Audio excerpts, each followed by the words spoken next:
जय गुरुदेव। प्रणाम सभी को। हम पढ़ रहे हैं पुस्तक निरोग जीवन के महत्वपूर्ण सूत्र। और लास्ट टॉपिक हमने पढ़ा था कि भोजन को किस परिमाण में करना चाहिए और उपवास की क्या उपयोगिता है।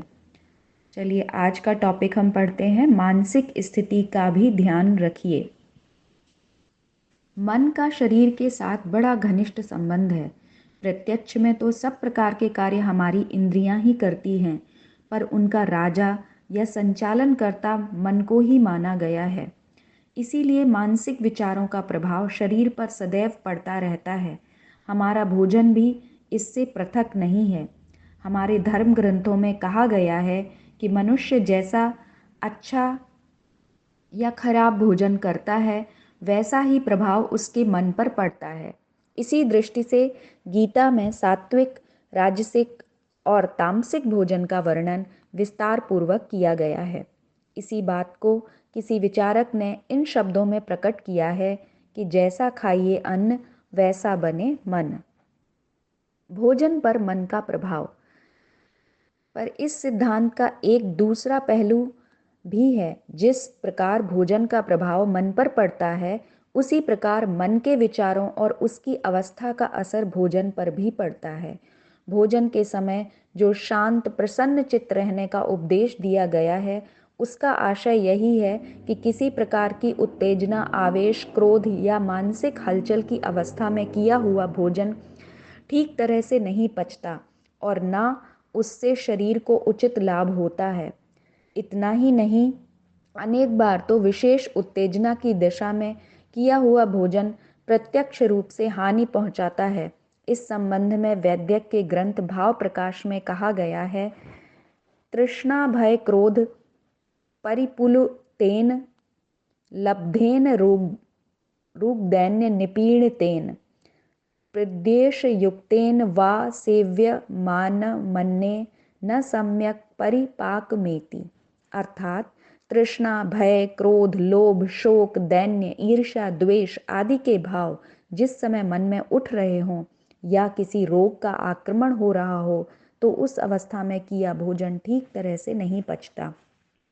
उपर्युक्त कथन पूर्णतया सत्य है। जो भोजन मनुष्य को पसंद होता है और जिसे देखकर मन प्रसन्न होता है, उसे खाते हुए पाचक अंगों से यथोचित परिमाण में पाचक रस निकलने लगते हैं और उसका परिपाक अच्छी तरह से हो जाता है।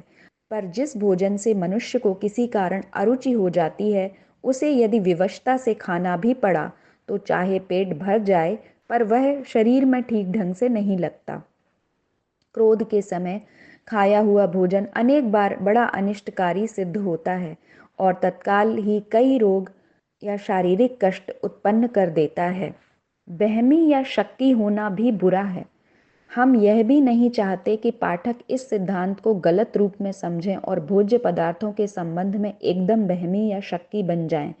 जो लोग हर एक पदार्थ की अच्छाई, बुराई, शुद्ध अशुद्ध होने के विषय में जरूरत से ज्यादा शंका करने लगते हैं, वे भी स्वयं अपनी हानि का कारण बनते हैं। इस प्रकार की मानसिक स्थिति से अच्छे पदार्थ का भी बुरा प्रभाव पड़ सकता है। जो मनुष्य हर एक पदार्थ में बुराई देखता है, उसे उसका नतीजा वैसा ही मिलता है। इसलिए अपनी परिस्थिति या समयानुसार जो कुछ भी सामान्य भोजन मिल सके, उसे प्रसन्न चित्त से और शरीर तथा मन के लिए कल्याणकारी समझकर ग्रहण करना चाहिए। उस समय अपने विचारों को धंधे, व्यापार, नौकरी, आर्थिक हानि लाभ आदि दुनियादारी की बातों की तरफ से हटाकर भोजन की ओर ही रखना उचित है। हम भोजन को जैसे भाव से करेंगे, उसका वैसा ही प्रभाव अवश्य पड़ेगा। बहुत बार देखा गया है कि अनेक लोगों को भोजन में मक्खी आदि गिर जाने की या अन्य प्रकार की अशुद्धि की शंका हो जाती है, तो प्रायः उनको वमन हो जाता है, जबकि अन्य लोग जिनको उस विषय में कोई संदेह न हो, उस भोजन को खाते हैं और उनका कुछ भी अनिष्ट नहीं होता। भोजन करते समय किसी विषय पर गंभीर रूप से विचार करने या किसी महत्वपूर्ण समस्या पर दिमाग को दौड़ाने से शरीर का रक्त मस्तिष्क की तरफ ज़्यादा जाने लगता है और पाचक यंत्रों में उसकी कमी होने से कमजोरी आ जाती है, जिससे पाचन क्रिया में बाधा पड़ने लगती है और भोजन देर से या अधूरा पचता है। इसी कारण हमारे प्राचीन ग्रंथों में एकांत में एकाग्रचित्त होकर भोजन करने का आदेश दिया गया है। उस समय मन में अन्य विषयों में भटकते रहना हानिकारक होता है। तो हमने जो अभी टॉपिक पढ़ा उसमें ये था कि भोजन हमें शांत चित्त होकर प्रसन्न भाव से करना चाहिए, एकाग्र होकर, तो भोजन लगता है। अगर हमारे मन में क्रोध आ रहा है, आवेश आ रहा है, ईर्ष्या है, द्वेष है, निगेटिव थॉट्स आ रहे हैं, निगेटिव विचार चल रहे हैं, तो हमें उस समय भोजन नहीं करना चाहिए। चलिए आज के लिए इतना ही। जय गुरुदेव, प्रणाम सभी।